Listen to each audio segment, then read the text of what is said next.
It's another week and another episode of Stargirl. This week's episode is titled Brainwave Jr., so it is a continuation of last week's episode. But first and foremost, welcome back guys to another one of my review videos, Stargirl review videos, in my review of the 10th episode of the first season of the series. Okay, we start the episode with a flashback to 2 years ago when Pat met Barbara. Sounds a little bit like when Harry met Sally, which brings us to the first bunch of Easter eggs that the episode starts with. And it's kind of funny because these Easter eggs were kind of clever as well. So the first thing that we see on this episode are 3 movie posters at the very beginning. These are the clever ones. This is the clever Easter egg because at first I was thinking, oh cool, pop culture references. There are actually movies out there titled Unknown Soldier, Prez, and of course G.I. Robot could be considered a reference to movies like G.I. Jane and G.I. Joe. But instead though, these 3 names are references to characters out of DC Comics. Unknown Soldier is a reference to the many characters with the same alias in the comics, a character affiliated with the military and who besides military intelligence abilities and related knowledge has got powers induced by a chemical formula making him immune to toxins, giving him faster healing, slower aging, stuff of the sort, abilities or powers that could benefit a soldier. But the second one over here is Prez. Prez is a reference to Prez Ricard, the first teen president of the United States on the pages of the comics and the character that debuted in 1973 on the pages of the same. But finally, there is G.I. Robot, a reference to a character with the same name out of the comics, one that's also known as Jake, with Jake being an abbreviation for different things depending on the version, like Jungle Automatic Killer Experimental, Pre-Crisis, or Joint Allied Killer Elite in the new 52 version. But let us talk the flashback though. Now there's a little bit of a huge coincidence over here. The one night she's spending in town in order to sell her mother's house is the one night that she meets Pat, otherwise she would have never met him. This could be for one, dramatical effect, like romance blossoming over that one night, or 2, the other option, it was not a coincidence, it was actually on purpose. Pat did all of this on purpose. That would actually be the case if the whole speculation of Courtney's, Sylvester Pemberton being her dad were to hold true. Like if that was the reality, then Pat did all of this on purpose. In that case, he would have done that for one or more reasons, the first of which would be about taking care of Sylvester's family, and the second of which would probably be about finding the next wielder of the cosmic staff. But leave the flashbacks behind, move on to present day, and you've got a continuation out of last episode. That situation with Barbara seeing the cosmic staff, discovering everything on this episode as well about the entire cosmic staff situation. Now the other thing about this is that Courtney needs to really shut up at times, like she leads with the wrong thing, she says the wrong thing. She's really gotta let Pat do the planning and the talking at some point. But we've got the first conversation between Brainwave Sr. and Brainwave Jr. after the former woke up, and the thing is he's lost the last 10 years of memories. He does not remember anything about the last 10 years, not his kid growing, not his wife dying, and definitely not who Stargirl really is, as in Courtney Whitmore. So yeah, that thing I mentioned on last week's video, him seeming different, like a better person. He's not really a better person, he's just a person without the last 10 years of memories.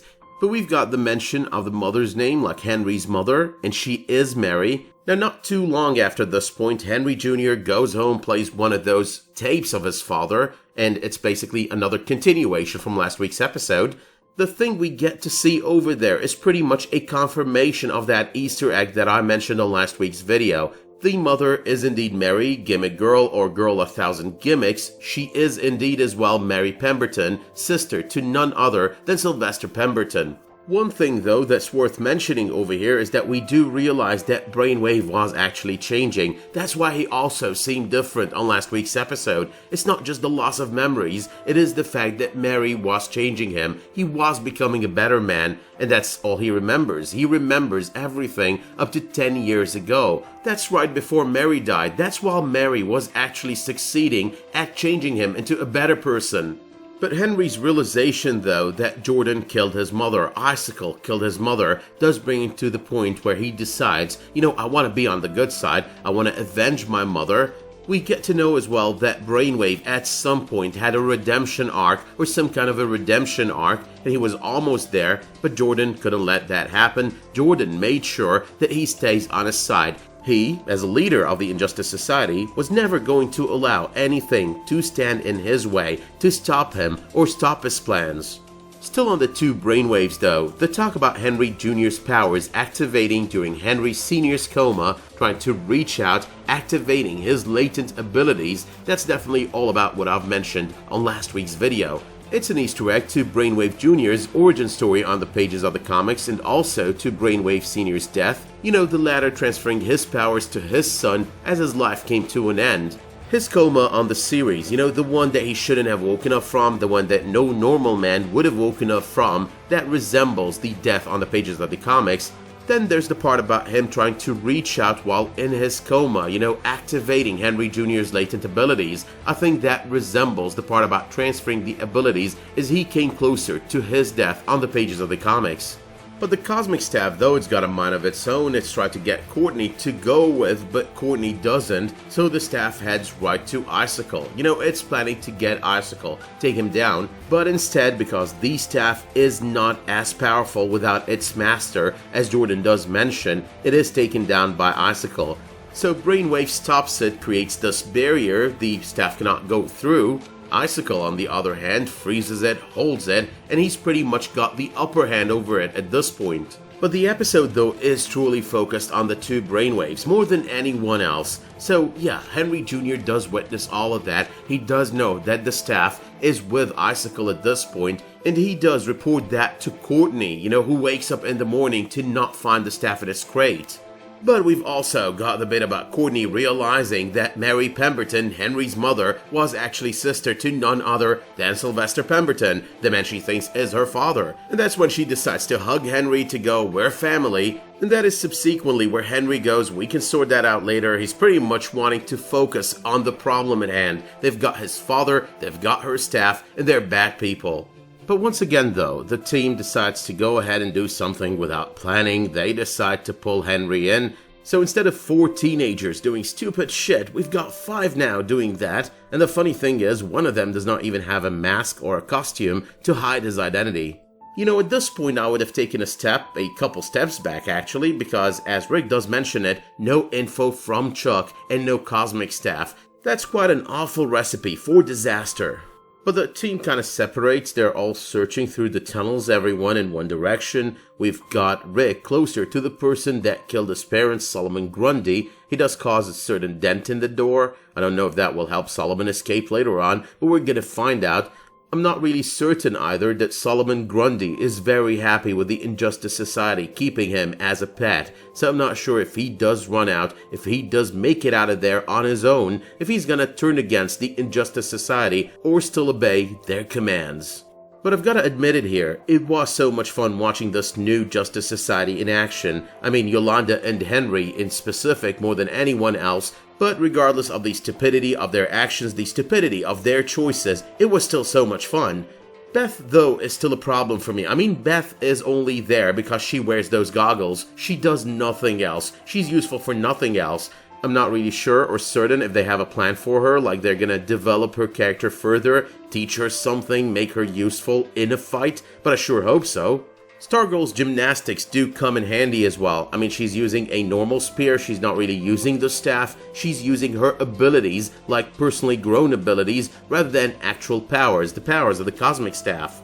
And I've gotta say, they made her out to be very good in a fight, regardless of the staff, without that staff. Now there is the moment that Courtney comes face to face with the Dragonking, calls him Snapdragon. I'm not really sure that was intended to be the way I thought about it, but however, it is possible that they were taking a jab at Marvel, you know, the character of Snapdragon out of Marvel.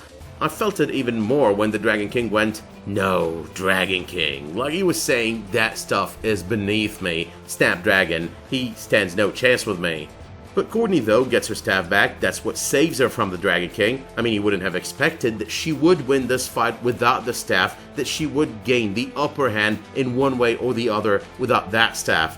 The spear, though, it's kind of a 2-in-1 Easter egg out of the comics, the first of which is we know the Dragonking, and as I mentioned on a previous video, was big in the comics with the Spear of Destiny, along with Hitler.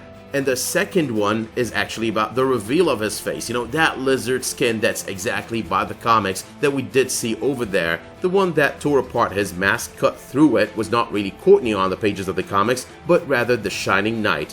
He did it with a weapon on the pages of the comics akin to the spear, a sword, his enchanted sword, but nonetheless still something akin to that spear. I gotta say though, the face reveal was great. It is done by the comics, like the face is actually very similar to what we see in the comics, that lizard skin, a reveal that on the comics we got on issue number 12 of Stars and Stripe.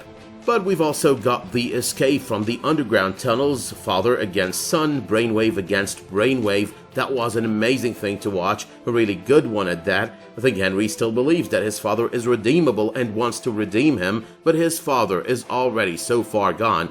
There's also the fact that, as I mentioned earlier, it was Henry's realization that Jordan killed his mother, but it was never really Jordan. It was always his father that killed his mother. I mean, he was getting better, he was improving as a human being, but in the end it was a contest between the good part in him and the bad part in him, and the bad part in him would end up winning. But father against son, the father who sacrificed his wife was able to sacrifice his son as well, to kill him at that point. I mean, yeah, we're gonna keep asking the question, is Henry really dead? I know everyone is gonna ask that, but if this makes any sense, if the series plan to make any sense, then Henry should be dead. Unfortunately, I did like the change to his character, I did like him coming around, I did like him becoming the superhero that we've been expecting him to become since the beginning of the series, but since the series decided to write itself into that corner, he should stay dead. Gotta admit though, they did manage to make it into a very powerful and very emotional moment on this episode. But okay though, here comes some stray comments and comments about all the other arcs on this episode. So number one, that conversation between Mike and Courtney about trust, that might seem random, but I'm actually starting to think this is possibly set up towards something else. I mean, a lot of people have been theorizing Mike Dugan might actually end up becoming the one who takes up the mantle or picks up the mantle of Johnny Thunder on the series, a deviation from the comics, but nonetheless I'm starting to think maybe this is a hint at some point she's gonna trust in him, they're gonna trust in him, and he's gonna pick up that mantle. But that's 1 out of 4 final points out of 4 stray comments. So number 2, Barbara starts researching. She researches Starman. It's pretty clear that she sees the resemblance, you can tell by the expression on her face, but she also sends out an email to Sam Curtis, aka Courtney's criminal comic book father. Now, she's not really certain the guy she's sending this email to is actually the Sam Curtis, Courtney's father, because she starts the email with, "If this is you," like she's not sure it is even his email. Sam Curtis' first appearance on the pages of the comics was on Stars and Stripe issue number 12, so this might match up with that kind of appearance if he makes it to town, based on the fact that we know Barbara got an email response by the end of the episode. But another thing about Sam Curtis and the way the cosmic staff has been explained on the series, that it only reacted to Stargirl because she might be daughter to Starman. There's the possibility that he might be a relative very resembling of Sylvester in terms of his looks, might be a twin brother or a brother in general, which by the way would fit with the same narrative as to why Courtney is able to wield that staff. But the other thing about Barbara is she's starting to have doubts, she's starting to lean to Pat's side of things after recording that conversation between Jordan and his parents. So she's translated it, she realizes something both weird and wrong are going down, especially with the talk about that machine that's pretty much hinted in that recording to be the thing that's gonna remove Pat out of Jordan's way in terms of being with Barbara. But number 3 though, this is something I keep wanting to mention every video and I keep forgetting, the entire mind control plan by the way, you know, the satellites and whatnot, that's right out of these Stars and Stripe comics. Now that's not exactly by the comic book, but that's what the Dragonking did, that's what he used, a satellite in order to control all these disciples of his, and they came out of their mind control once his plan was foiled. But finally, number 4, and this has got something to do with last week's review. For some reason, I did not really think of the Golden Age, you know, 7 Soldiers of Victory, and that was kind of weird because I figured out this is the Green Arrow, or possibly the Green Arrow, because of the Golden Age costume.